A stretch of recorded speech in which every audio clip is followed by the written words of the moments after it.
ಕರ್ತನ ಪರಿಶುದ್ಧ ನಾಮಕ್ಕೆ ಮಹಿಮೆ ಉಂಟಾಗುವುದಾக. ಕರ್ತನ ಪರಿಶುದ್ಧ ನಾಮಕ್ಕೆ ಸ್ತೋತ್ರವಾಗಲಿ. இயேசு கிறிஸ்து சாகுவதற்கு முன்பதாக ஒரு வாரத்துக்கு முன்னே அவர் எங்க போகிறார் என்றால் எருசலேமுக்கு போகிறார். ಯೇಸು ಕ್ರಿಸ್ತನ ಸಾವಿಗೆ ಮುಂಚಿತವಾಗಿ ಒಂದು ವಾರದ ಮುಂದೆ ಆತನು ಎಲ್ಲಿಗೆ ಹೋದನೆಂದರೆ ಎರುಸಲೇಮಿಗೆ ಹೋದನು. எருசலேமுக்குள்ளே எப்படி பிரவேசிக்கிறார்? எருசலேமிನಲ್ಲಿ ಹೇಗೆ ಆತನು ಪ್ರವೇಶ ಮಾಡುತ್ತಾನೆ? ஒரு கழுதை குட்டி, யாருமே ஏறிராத சவாரி செய்யாத ஒரு புது கழுதை குட்டியின் மேலே ஏறி பவனி போகிறார். ಒಂದು ಕತ್ತೆಯ ಮರಿಯ ಮೇಲೆ, ಯಾರು ಅದರ ಮೇಲೆ ಇದಕ್ಕೆ ಮುಂಚೆ ಅವರು ಕುಳಿತು ಸವಾರಿ ಮಾಡದಿರುವಂತಹ ಒಂದು ಕತ್ತೆಯ ಮರಿಯ ಮೇಲೆ ಆತನು ಕುಳಿತು ಆತನು ಎರುಸಲೇಮಿಗೆ ಪ್ರಯಾಣ ಮಾಡಿದನು. அவர் அந்த கழுதை குட்டியின் மேலே உட்கார்ந்து கொண்டு போகும் பொழுது கூட அவருடைய அப்போஸ்தலராகிய சீஷர்கள் எல்லாரும் கூட வராங்க. ಆ ಕತ್ತೆಯ ಮರಿಯ ಮೇಲೆ ಆತನು ಕುಳಿತು ಹೋಗುವಂತಹ ಸಮಯದಲ್ಲಿ ಆತನ ಶಿಷ್ಯರಾದ ಅಪೊಸ್ತಲರು ಆತನೊಟ್ಟಿಗೆ ಹೋದರು.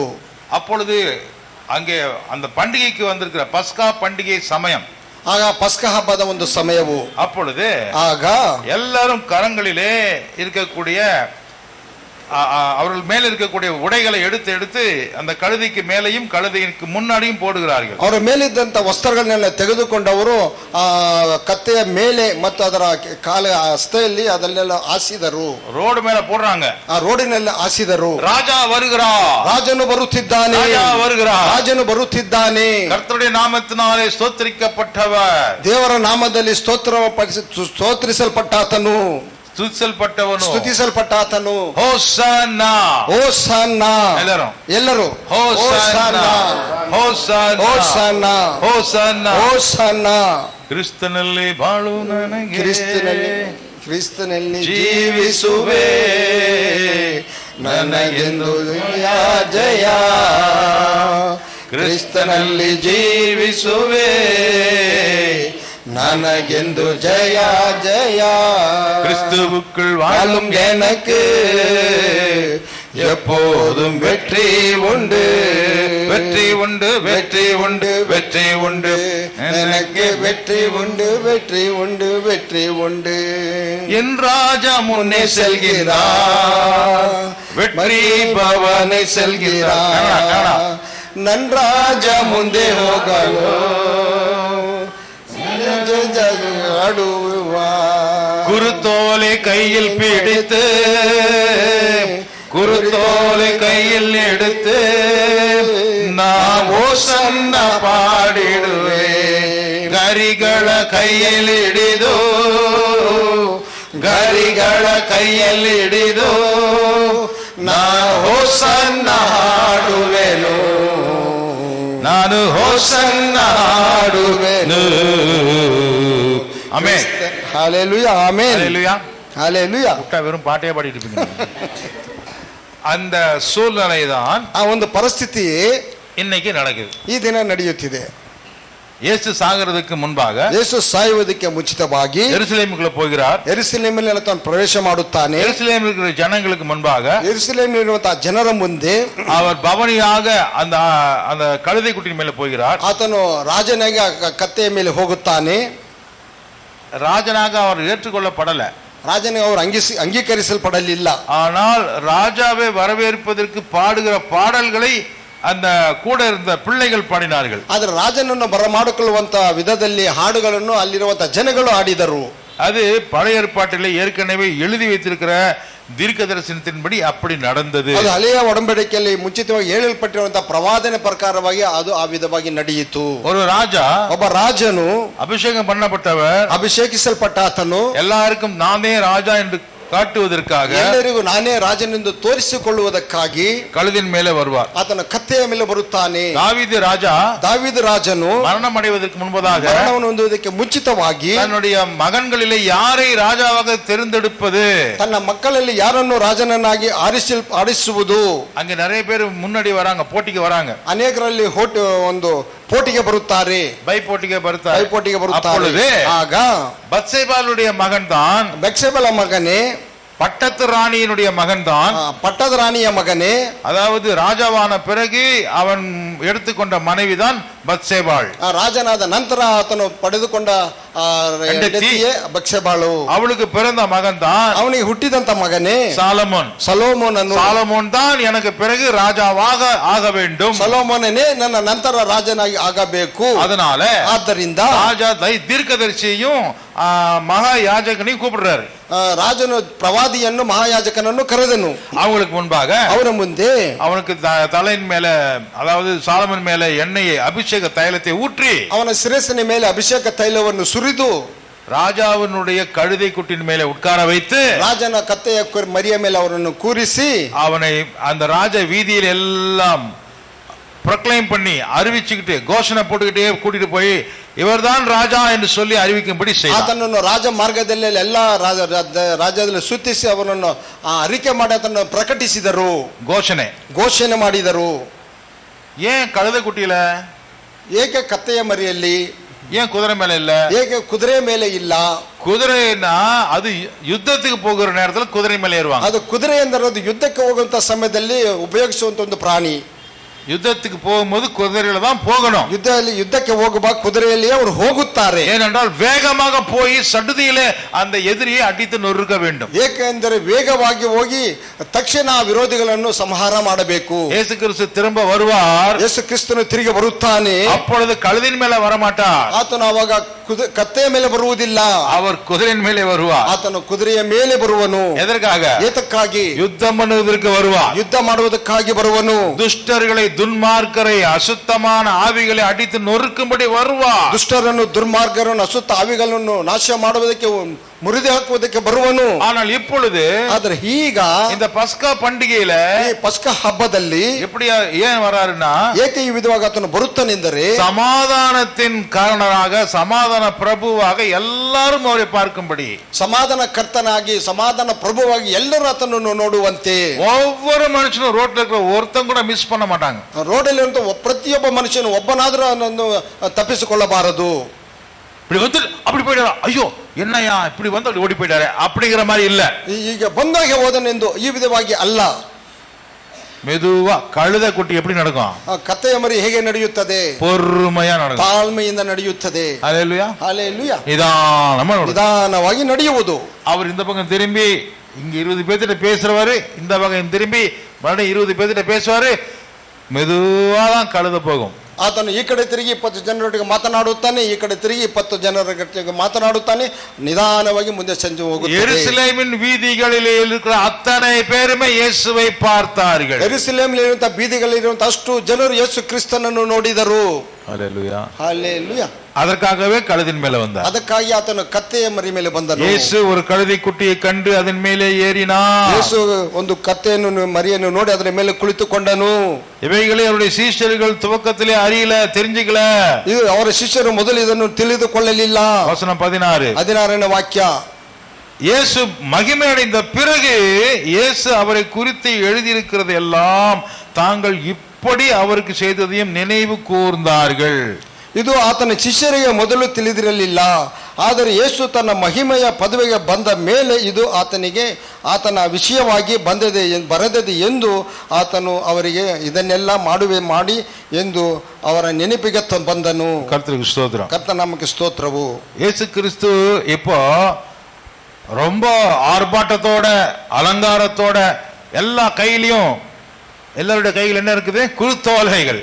ಯೇಸು ಕ್ರಿಸ್ತನು ಇವಾಗ ಬೀದಿಯಲ್ಲಿ ಬಹಳ ಆರ್ಭಟದಿಂದಲೂ ವಿಜೃಂಭಣೆಯಿಂದಲೂ ಎಲ್ಲರ ಕೈಗಳಲ್ಲಿ ಗರಿಗಳನ್ನು ಹಿಡಿದುಕೊಂಡಿದ್ದರು. அதெல்லாம் எதற்கு அறிகுறியா இருக்கிறது? ಅದೆಲ್ಲವೂ ಯಾವುದಕ್ಕೆ ಗುರುತಾಗಿರುವುದು? கொடுக்கறதுக்கு ஒண்ணும் இல்ல. கடவுளே கொடுக்கிற குருத்தோலையை பிடிச்சு, நான் ஏழைங்க கையில வந்து பட்டு துணி இல்ல போடுறதுக்கு, கொடுக்கறதுக்கு ஒண்ணும் இல்ல. ಆತನಿಗೆ ಕೊಡಲಿಕ್ಕೆ ಬಡವರಿಂದ ಯಾವ ಒಂದು ವಸ್ತ್ರಗಳು ಇಲ್ಲ ಕೊಡುವುದಕ್ಕೆ. சில்க் சாரீஸ் இல்ல, சில்க் ட்ரெஸ் இல்ல, விலையுயர்ந்த பட்டைகள் இல்ல. அதனால அவங்க என்ன பண்றாங்கன்னா, அங்க இருக்கக்கூடிய மரத்தில் இருக்கக்கூடிய பனை ஓலைகளை சின்ன சின்னதா உடைச்சு கையில பிடிச்சிக்கிறாங்க. ರೇಷ್ಮೆ ಬಟ್ಟೆಗಳು, ರೇಷ್ಮೆ ವಸ್ತ್ರಗಳು, ಬೆಲೆ ಬಾಳುವಂತ ವಸ್ತ್ರಗಳು ಯಾವುದಿರಲಿಲ್ಲ. ಆದ್ದರಿಂದ ಅವರು ಗರಿಗಳಲ್ಲಿರುವಂತ ಮರಗಳಲ್ಲಿ ಗರಿಗಳನ್ನು ಕಿತ್ತುಕೊಂಡು ಬಂದು ಆತನಿಗೆ ಸಮರ್ಪಿಸಿದರು. அப்பொழுது இயேசு, ಆಗ ಯೇಸು எல்லா ஜனங்களும் அவரை சுத்தி சூழ்ந்து இருக்கும் பொழுது ಎಲ್ಲ ಜನರು ಆತನ ಸುತ್ತಮುತ್ತಲು ಆವರಿಸಿಕೊಂಡಿದ್ದಾಗ இயேசுக்கு தெரியும் எதுக்காக நம்ம போறோம்னு சொல்லி. ಯೇಸುವಿಗೆ ಗೊತ್ತುಂಟು ತಾನು ಏತಕ್ಕಾಗಿ ನಾನು ಹೋಗುತ್ತಿದ್ದೇನೆ ಎಂಬುದು. எல்லா ஜனங்களும் வரவேற்கிறாங்க இல்லையா? ಎಲ್ಲ ಜನರು ಆತನನ್ನು ಬರಮಾಡಿಕೊಳ್ಳುತ್ತಿದ್ದಾರಲ್ಲವೇ? என்ன என்ன பண்டிகை அது? ಅದು ಯಾವ ಹಬ್ಬ ಅದು? பஸ்கா பண்டிகை. ಪಸ್ಕ ಹಬ್ಬ. பஸ்கா பலிதான் இயேசு. ಪಸ್ಕ ಬಲಿಯೇ ಯೇಸು. கழுது மேல வருது, ಕತ್ತೆಯ ಮೇಲೆ ಬರುತ್ತಿದೆ. எது? ಯಾವುದು? ஆட்டுக்குட்டி, ಯಜ್ಞದ ಕುರಿಮರಿಯು. அல்லேலூயா. ಹಲ್ಲೆಲೂಯಾ. அப்போ இயேசு கிறிஸ்து பிதாவை நோக்கி ஜெபிக்கிறார். ಆಗ ಯೇಸು ಕ್ರಿಸ್ತನು ತಂದೆಯನ್ನು ನೋಡಿ ಪ್ರಾರ್ಥಿಸುತ್ತಾನೆ. அவருக்கு நம்மள மாதிரி மனுஷ உடம்புல இருக்கிறதுனால அவருக்கும் அடி வாங்குறதுன்னா ரொம்ப சந்தோஷமா? ಆತನು ನಮ್ಮಂತೆ ಮನುಷ್ಯನಾಗಿ ಇರುವುದರಿಂದ ಏಟುಗಳನ್ನು ತಿರುವುದು ಆತನಿಗೆ ಬಹಳ ಸಂತೋಷವೇ? எல்லாம் முடிச்சு தள்ளி விடும் போது தப்பிச்சு ஓடி போயிட்டாரு. ಎಲ್ಲವನ್ನು ಮುಗಿದು ತಳ್ಳುವಾಗ ತಪ್ಪಿಸಿಕೊಂಡು ಓಡಿ ಹೋದನು. எல்லாம் முಗಿಸಿ ಇಲ್ಲ, எல்லாரும் சேர்ந்து அவரை தள்ளிட்டு போறாங்க ஒரு நாள். ಎಲ್ಲರೂ ಸೇರಿ ಒಂದು ದಿನ ಆತನನ್ನು ತಳ್ಳಿಕೊಂಡು ಹೋಗುತ್ತಾರೆ. அப்ப இயேசு தள்ளுகடான்னு சொல்லிட்டு அங்கே நிக்கல, போங்கன்னு சொல்லிட்டு தள்ளி விட்டு ஓடி போயிட்டாரு. ಆಗ ಯೇಸು ತಳ್ಳರಿಂದ ಅಲ್ಲಿ ನಿಲ್ಲಲಿಲ್ಲ, ಆತನು ಅಲ್ಲಿಂದ ತಪ್ಪಿಸಿಕೊಂಡು ಓಡಿ ಹೋದನು. இது நடந்த இடம் எங்கன்னா ನಾಸರೇತ್ல. ಇದು ನಡೆದಂತ ಸ್ಥಳವು ಯಾವುದೆಂದರೆ ನಜರೇತು. ஏனென்றால் ಏಕೆಂದರೆ தள்ளி விடுங்கனா பரவாயில்ல, உளுந்தா கை கால் தானே உடையன்னு போயிருக்கலாம். ஆனா இயேசு அப்படி போகல. ಸರಿ, ತಳ್ಳಿದರೆ ಬಿದ್ದರೆ ಕೈ ಕಾಲು ಮುರಿಯುತ್ತದೆ ಎಂದು ಅಂದುಕೊಂಡು, ಆದರೆ ಯೇಸು ಆ ವಿಧವಾಗಿ ಹೋಗಲಿಲ್ಲ. அநியாயமா அடி வாங்கி சாகிறதுக்கு இயேசு கிறிஸ்துக்கு விருப்பம் கிடையாது. ಅನ್ಯಾಯ ಏಟುಗಳನ್ನು ತಿಂದು ಸಾಯುವುದಕ್ಕೆ ಯೇಸು ಕ್ರಿಸ್ತನಿಗೆ ಇಷ್ಟವಿಲ್ಲ. ಆದರೆ இப்போ ಈಗ மரிக்கத்தான் வரார். ಆತನು ಮರಣ ಹೊಂದುವುದಕ್ಕಾಗಿಯೇ ಬರುತ್ತಿದ್ದಾನೆ. அது அவருடைய சித்தம் அல்ல, ಅದು ಆತನ ಚಿತ್ತವಲ್ಲ. யாருடைய சித்தமா இருந்தது? ಯಾರ ಚಿತ್ತವಾಗಿದ್ದಿತು? பிதாவின் சித்தம். ಅದು ತಂದೆಯ ಸಂಕಲ್ಪವಾಗಿದ್ದಿತು. அதனாலதான் அவர் சொல்றாரு, ಆದ್ದರಿಂದ ಆತನು ಹೇಳುತ್ತಾನೆ, பிதாவே, ತಂದೆಯೇ, உம்முடைய சித்தத்தை செய்வதற்கு வருகிறேன். ನಿಮ್ಮ ಚಿತ್ತವನ್ನು ಮಾಡುವುದಕ್ಕೆ ನಾನು ಬರುತ್ತಿದ್ದೇನೆ. ஆனால் இதனை செய்யும் பொழுது, ಆದರೆ ನನಗೆ ಇದನ್ನು ಮಾಡುವಾಗ, நான் உமக்காக, உம்முடைய சித்தத்திற்காக நான் என் உயிரை இப்பொழுது இந்த பாவிகளுக்காக கொடுக்கிற வேளை வந்தது. ನಾನು ನಿಮಗಾಗಿ, ನಿಮ್ಮ ಚಿತ್ತಕ್ಕಾಗಿ ನನ್ನ ಜೀವವನ್ನು ಕೊಡುವಂತ ಸಮಯ ಇವಾಗ ಬಂದಿದೆ. இந்த விஷயத்துல நான் உம்முடைய சித்தத்தின்படியே சாகணும், இதனாலே உமக்கு மகிமே வரணும். ಈ ಒಂದು ಕಾರ್ಯದಲ್ಲಿ ನಾನು ನಿಮ್ಮ ಚಿತ್ತಾನುಸಾರವಾಗಿ ನಾನು ಸಾಯಬೇಕು, ಇದು ನಿಮಗೆ ಮಹಿಮೆಯಾಗಿರಬೇಕು. நான் செத்து போன பிறகு, ನಾನು ಮರಣ ಹೊಂದಿದ ನಂತರ ஒரு கோதுமை மணியை விதைத்ததை போல நான் சாவேன். ಒಂದು ಗೋಧುವೆ ಕಾಲು ಬಿತ್ತಿದಂತ ನಾನು ಸಾಯುವೆನು. ஆனால் நான் உயிர் தெழும் பொழுது, ಆದರೆ ನಾನು ಜೀವದಿಂದ ಹೇಳುವಾಗ அநேகமாயிரம் ஜனங்கள் ரட்சிக்கப்பட வேண்டும். ಅನೇಕ ಸಾವಿರ ಜನರು ರಕ್ಷಣೆ ಹೊಂದಬೇಕು.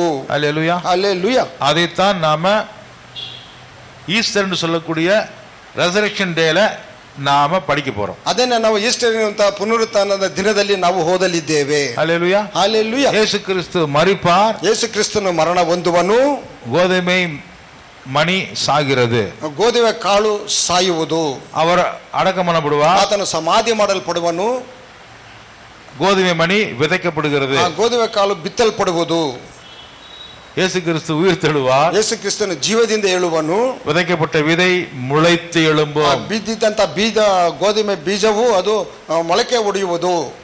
அல்லேலூயா. ஹல்லேலூயா. 50வது நாளிலே 50ನೇ ದಿನದಲ್ಲಿ முளைவிட்ட அந்த செடி பெருசாகி மணிகளை கொடுக்கும். ಮೊಳಕೆ ಹೊಡೆದಂತ ಒಂದು ಗಿಡವು ಅದು ಫಲಗಳನ್ನು ಕೊಡುವುದು. அல்லேலூயா, ஹல்லேலூயா.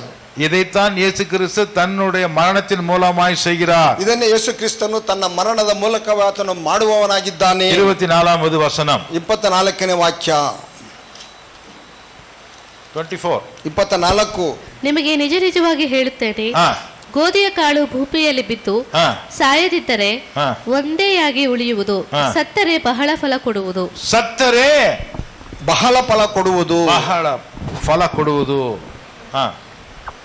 I tell you the truth, unless a grain of wheat falls to the ground and dies, it remains only a single seed. But if it dies, it produces many seeds. Amen.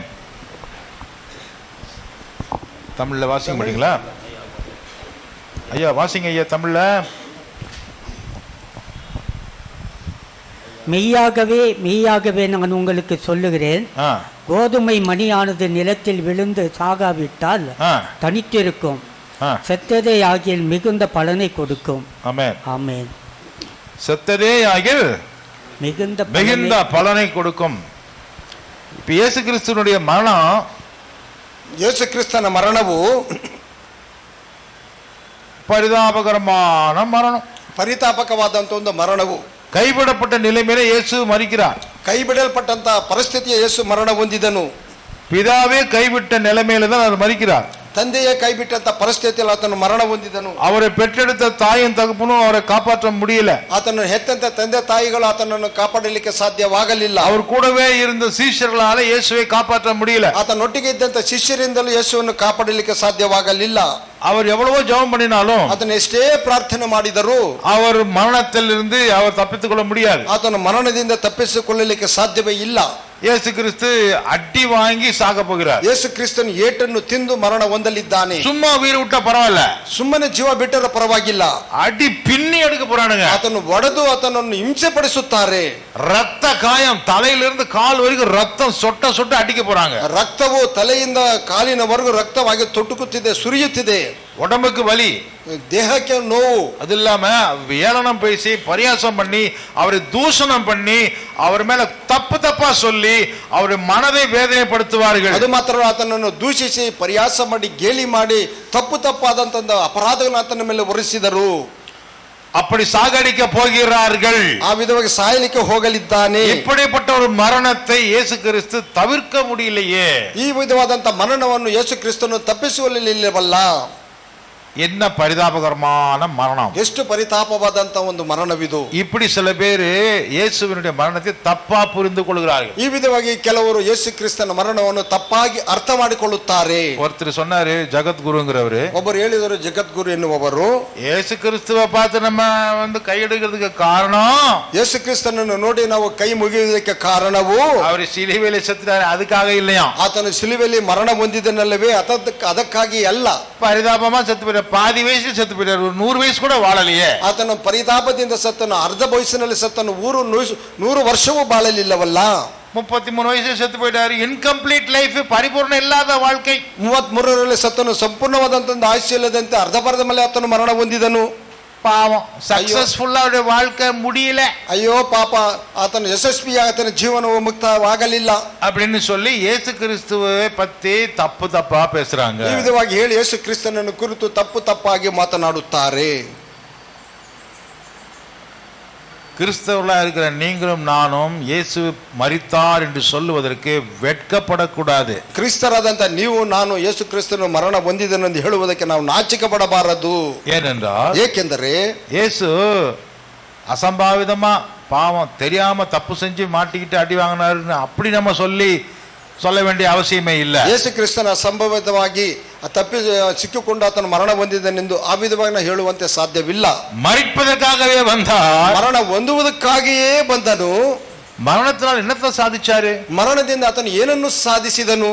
அதை சொல்லி நான் முடிக்க விரும்புறேன். ಅದನ್ನು ಹೇಳಿ ನಾನು ಮುಕ್ತಾಯ ಮಾಡುತ್ತೇನೆ. இயேசுவினுடைய மரணம், ಯೇಸುವಿನ ಮರಣವು உங்களுக்கும் எனக்கும் விடுதலை, ನಿಮಗೂ ನನಗೂ ಬಿಡುಗಡೆಯು. எபிரேயர் 2ஆம் அதிகாரம் ಇಬ್ರಿಯರ್ 2ನೇ ಅಧ್ಯಾಯ 14வது வசனம், 14ನೇ ವಾಕ್ಯ, 2:14ನೇ ವಾಕ್ಯ, 15வது வசனம், 15ನೇ ವಾಕ್ಯ, 14 and 15.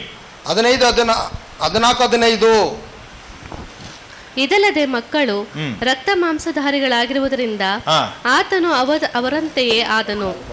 ತನ್ನ ಮರಣದಿಂದಲೇ ಮರಣಾಧಿಕಾರಿಯನ್ನು ಅಂದರೆ ಸೈತಾನನನ್ನು ಅಡಗಿಸಿ ಬಿಡುವುದಕ್ಕೂ ಮರಣ ಭಯದ ದೆಸೆಯಿಂದ ತಮ್ಮ ಜೀವಮಾನದಲ್ಲೆಲ್ಲ ದಾಸತ್ವದೊಳಗಿದ್ದವರನ್ನು ಬಿಡಿಸುವುದಕ್ಕೂ ಅವರಂತೆ ರಕ್ತ ಮಾಂಸಧಾರಿಯಾದನು. ஆமென். பிள்ளைகள் மாம்சத்தையும் ரத்தத்தையும் உடையவர்களாய் இருக்கும் பொழுது நம்ம எல்லாத்தையும் அவருக்கு முன்பாக ரட்சித்துக் கொள்வதற்காக அவரும் இயேசு கிறிஸ்துவும் நம்மை போலவே ஆனார்.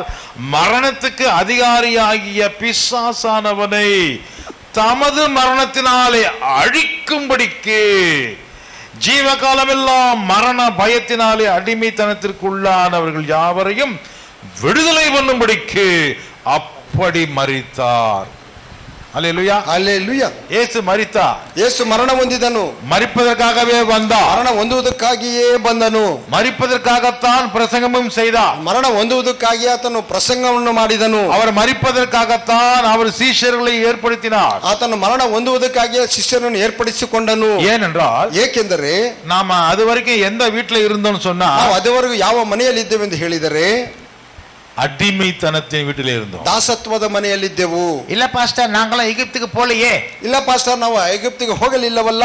ஆனா எகிப்துக்கு போல, ஆனா அங்க மாமா பிசாசு வந்துட்டான், அவன் கூட தான் நம்ம இருந்தோம். ಆದರೆ ನಾವು ಐಗುಪ್ತಿಗೆ ಹೋಗಲಿಲ್ಲ. ನಮ್ಮ ಮಾವನಾದ ಸೈತಾನನಲ್ಲಿದ್ದನು, அவன் கூட தான் இருந்தோம். ಅವನೊಟ್ಟಿಗೆ ನಾವು ಇದ್ದೆವು. யார் வீட்டுல? ಯಾರ ಮನೆಯಲ್ಲಿ? பிசாசினுடைய ಸೈತಾನನ அடிமை வீட்டுல தான் இருந்தான். ದಾಸತ್ವದ ಮನೆಯಲ್ಲಿ. இப்ப அவன் அந்த மரணத்துக்கு அதிகாரியாகிற பிசாசை ஜெயிக்கணும்னு சொன்னா ಆ ಮರಣಕ್ಕೆ ಅಧಿಕಾರಿಯಾದಂತಹ ಸೈತಾನನ್ನು ಜಯಿಸಬೇಕೆಂದರೆ பாவமே செய்யாதிருக்கிற இயேசு செத்தா போதும். ಪಾಪವನ್ನೇ ಮಾಡದಂತ ಯೇಸು ಕ್ರಿಸ್ತನು ಮರಣ ಹೊಂದಿದರೆ ಸಾಕು. அவனுடைய ஒர்க் எல்லாமே டெமாலிஷ் ஆயிரும். ಅವನ ಕೆಲಸವೆಲ್ಲವೂ ಇಲ್ಲದಂತೆ ಹೋಗುವುದು. ஹல்லேலூயா. ಹಲ್ಲೆಲೂಯಾ. இங்கிலீஷ்ல படிப்பாத.